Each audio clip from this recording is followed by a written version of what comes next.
आज मैं आपके लिए लेके आई हूँ किचन के एक इक्विपमेंट का डेमो और अनबॉक्सिंग का वीडियो। जी हाँ, अगर आप साउथ इंडियन खाना पसंद करते हैं तो ये किचन की एक ऐसी चीज़ है जो आपके लिए बहुत ही यूज़फुल रहेगी। तो मैं हूँ आपकी दोस्त नलिनी और आज मैं आजकल मैं जयपुर आई हुई हूँ। तो जयपुर में यहाँ पे मम्मी का बर्थडे है, तो उसके लिए हमारे किचन में एक नई चीज़ आई है, वो है केंट का वेट ग्राइंडर। तो मैंने सोचा कि मैं आपसे अभी ये नया ही आया है तो इसकी अनबॉक्सिंग और इसके क्या फ़ीचर्स हैं, इसमें कुछ एडिशनल फ़ीचर्स हैं, वो आपके साथ शेयर करूं। तो चलिए मैं आज आपको बताऊंगी इसकी स्पेसिफिकेशंस के बारे में और इसके यूजेस के बारे में। ठीक है, तो सबसे पहले मैं आपको बताती हूँ कि ये मैंने अमेज़न से ख़रीदा है और ये 2 लीटर कैपेसिटी का है। इसकी MRP इस पे लिखी हुई है 7,900, लेकिन ये मुझे अमेज़न पे ऑफ में कम का मिल गया है। इसकी प्राइस मैं डिस्क्रिप्शन बॉक्स में दे रही हूँ, तो आप वहाँ से ख़रीद सकते हैं। इसकी जो डायमेंशंस हैं वो है 440 mm लेंथ, 265 mm विड्थ और 295 mm हाइट। अब ये डायमेंशंस शेयर करने ज़रूरी है क्योंकि अगर आप मान लीजिए इसको ख़रीदना चाहते हैं तो आपको सबसे पहले देखना पड़ेगा कि आपके किचन में इतनी जगह है कि ये आप कहाँ पे रखेंगे, और आप अपनी जगह के हिसाब से, यूटिलिटी के हिसाब से ही कोई भी चीज़ खरीदते हैं, तो ये आपको जानना चाहेंगे कि ये कितनी स्पेस लेता है। अब इसकी जो पावर है मोटर की वो है 150 वाट की मोटर इसमें लगी हुई है और इसकी स्पीड काफ़ी अच्छी स्पीड है। इसकी स्पीड है 960 रोटेशंस पर मिनट की। इसका वेट करीब करीब है ऑलमोस्ट 12 kg के करीब। ग्राइंडर से मेरा मतलब है कि जिसमें हम लोग किसी भी टाइप की दालों और अनाज का बैटर बना सकते हैं। तो ये मेनली इडली डोसे के बैटर बनाने का, तरह तरह के मल्टीग्रेन डोसे, इडली और दालें, सभी तरीके की इसमें पिस जाती है। वेट ग्राइंडिंग इसमें होती है। इसके साथ ही साथ इसमें 2 और अटैचमेंट आए हैं। एक अटैचमेंट इसमें आया है आटा नीडिंग का और दूसरा अटैचमेंट इसमें आया है कोकोनट स्क्रैपर का। तो वो 2 फंक्शन भी इसमें हो जाते हैं। और अब मैं बताती हूँ कि इसमें हमारे लिए इसमें क्या क्या चीज़ें हमारे आई हैं और इसका यूज़ कैसे करते हैं। मैं 1 बाय 1 आपको इसके यूजेस बताऊंगी कि इसमें इडली का बैटर कैसे पीसा जाता है, इसमें आटा कैसे गूंदा जाता है और इसमें कोकोनट को कैसे स्क्रैप किया जाता है। इसमें इसकी जो स्पेशलिटी है, इसमें दिया हुआ है कि इसमें एक रोटेटिंग ड्रम होता है। ड्रम की भी एक स्पेशलिटी है, वो भी मैं खोल के आपको दिखाती हूँ। दूसरा, इसमें लो नॉइज़ के लिए एक इसमें एडिशनल केसिंग दी हुई है। इसमें एक टाइमर भी दिया हुआ है जिससे कि आप इसमें टाइमर सेट कर सकते हैं। तो हम इसको खोलते हैं और देखते हैं कि इसमें क्या क्या आया है और ये कैसे काम कर।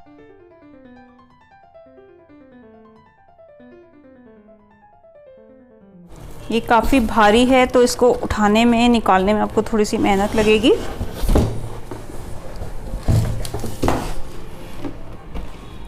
थोड़ा हैवी है और पत्थर का भी है, तो आप इसको संभाल के उठाइए। इसमें एक यूज़र मैनुअल आया है,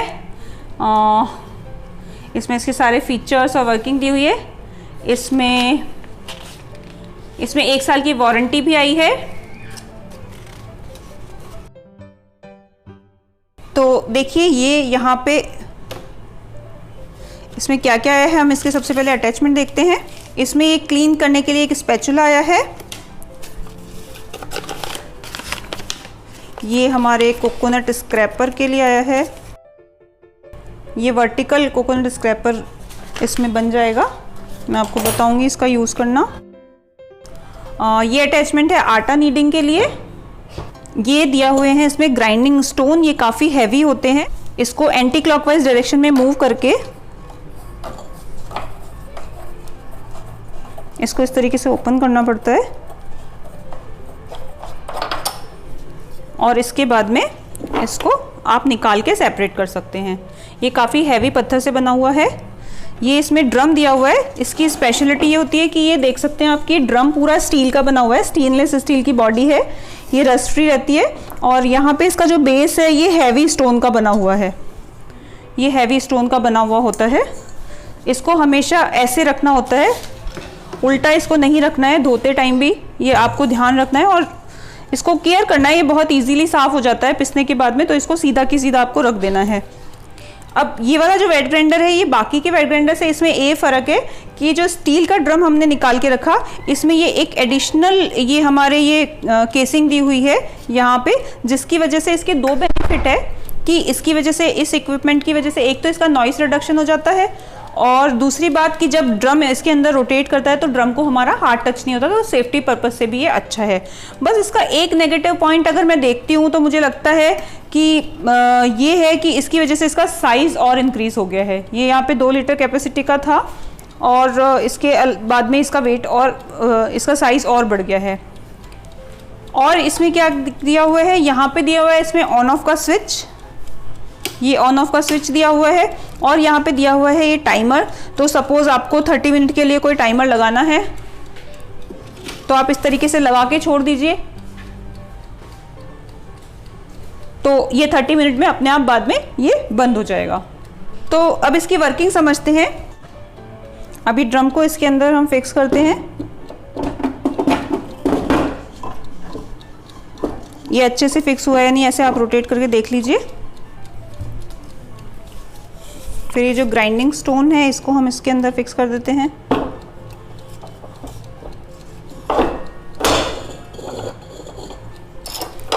उसके बाद इसको हम टाइट कर देते हैं। इसको खाली कभी नहीं चलाना, पहले थोड़ा सा पानी डाल के इसको ओपन करना है। अब इसकी वर्किंग कैसे होती है समझते हैं। इसमें इसकी मोटर लगी हुई होती है। जब हम इसको ऑन करते हैं तो मोटर इस ड्रम को रोटेट करती है और इस नीचे के बेस और इस ग्राइंडिंग स्टोन के बीच में जो भी आप डालते हैं, दाल चावल, उनकी ग्राइंडिंग होती है, यानी कि वो पिसता है। पानी आप अपनी रिक्वायरमेंट के अकॉर्डिंग डालते जाते हैं, वो मैं भी आपको करके बताऊंगी डेमो। और उसके बाद में आप इसकी लिड को ऐसे बंद कर दीजिए, टाइमर आप सेट कर दीजिए।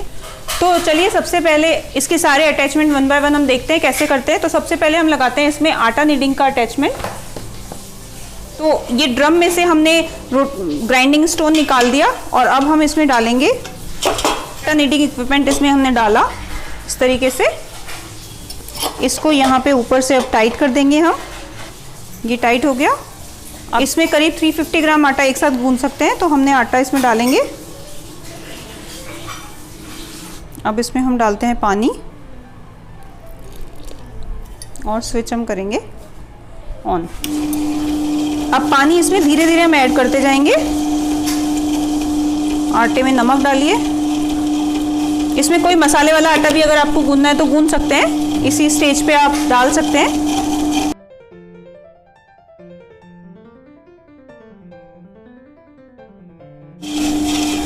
देखिए आटा इस स्टेज पे आपका गूंथ के तैयार हो गया। अगर आप चाहें इसमें तो ऑयल भी ऐड कर सकते हैं। बाकी ये आटा बहुत बढ़िया आपका गूंथ के तैयार हो गया है, तो ऑफ कर सकते हैं।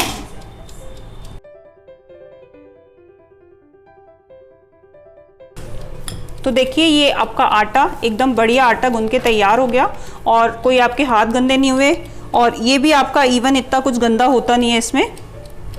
इसको सिर्फ पानी से धोइए और ये साफ़ है। अब हम इसमें इडली का बैटर बना रहे हैं। तो यहाँ पे मैंने 4 घंटे उड़द की दाल और चावल सोख करके ले लिए हैं। आप ले लिए हैं। आप इसमें होल उड़द और इडली राइस भी ले सकते हैं। ये ग्राइंडिंग स्टोन को इसमें फिक्स कीजिए और उसके बाद इसका ऊपर का ये टाइट कर दीजिए। और उड़द की दाल जब पिसती है तो फूलती है, तो करीब आप इसमें 15 मिनट का टाइमर लगा दीजिए। अब हम इसमें दाल डाल देते हैं उड़द की। अब उड़द की दाल डालने के बाद में हमको इसमें पानी धीरे धीरे करके डालते रहना है और इसको ऑन कर देंगे हम। और लिड को अब हम बंद कर देंगे।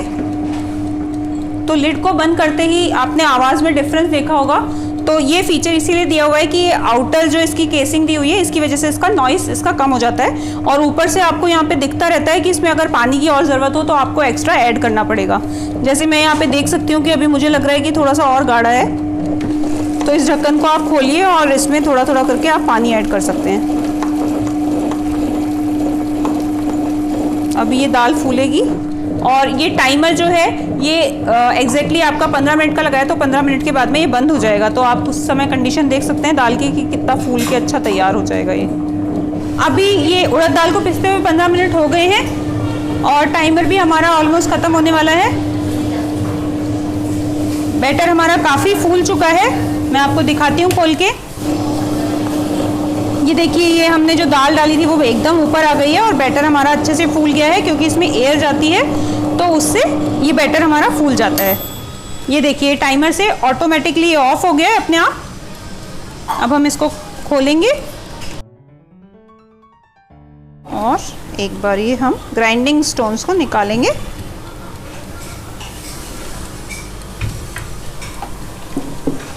इसको रोटेट कीजिए और थोड़ा सा खींचिए, और ये बैटर अब एक बार हम उड़द की दाल का पहले निकाल लेंगे अलग से। अब इसको वापस से हम टाइट कर देंगे। ये सारे चावल हम इसमें डाल देते हैं। अब इसमें डालेंगे पानी साथ में। देखिए, चावल को पीसने में थोड़ा कम टाइम लगता है दाल से, तो इसको हम 10 मिनट पीस लेंगे।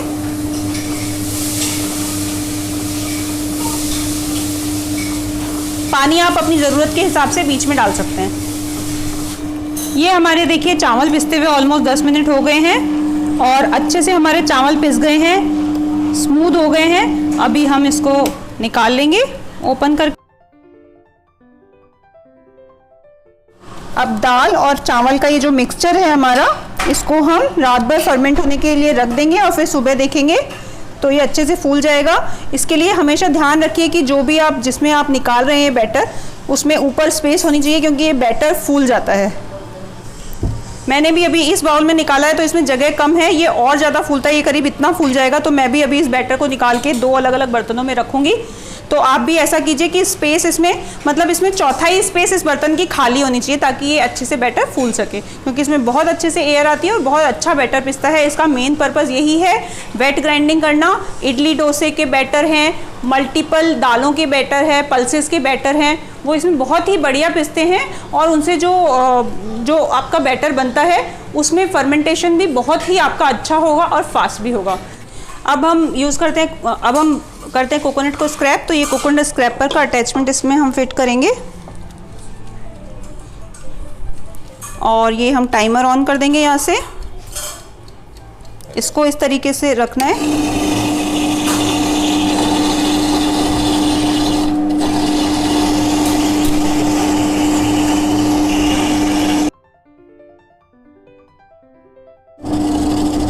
आपको इस तरीके से कोकोनट को ऐसे रोटेट करते जाना पड़ेगा। तो ये इस तरीके से आपको इसमें कोकोनट को रोटेट करते जाना पड़ता है, कोकोनट को ग्रेट करने के लिए।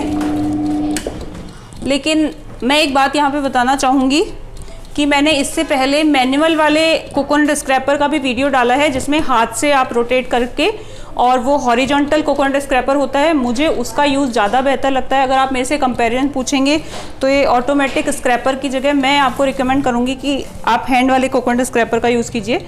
इसमें थोड़ा सा मुझे चोट लगने की संभावना ज़्यादा लगती है। तो आपको ये वीडियो कैसा लगा देखिए, अगर पसंद आए तो लाइक कीजिए और मैं ऐसे ही वीडियोज़ लेके आती रहूँगी। तब तक के लिए बाय बाय।